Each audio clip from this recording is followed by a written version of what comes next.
سلام دوستان، روزتون بخیر. امروز میخوایم سوزوکی جیمنی 2024 رو بعد از تعویض روغن سرویسش رو ریست کنیم.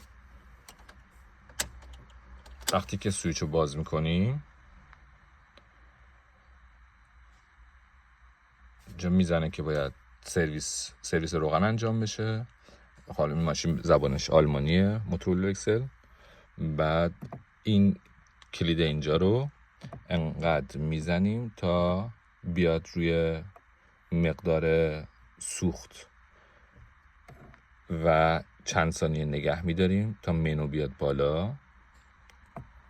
بعد با چپ و راست کردن این، همینطور که این پایین نوشته، میایم تمام تنظیمات رو اینجا میتونین انجام بدین. هر چیز دیگه ای که بخواین میاین روی حالت تعویض روغن،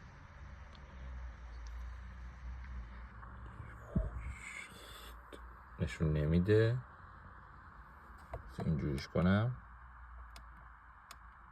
یا اولوکسن یا به آلمانی میشه تعویض روغن.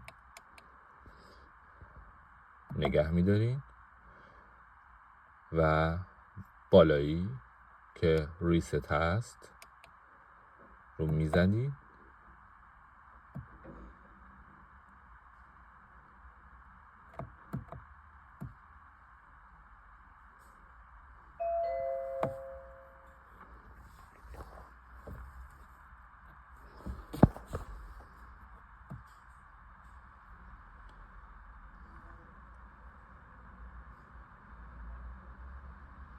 انجام شد و خاموش میکنیم.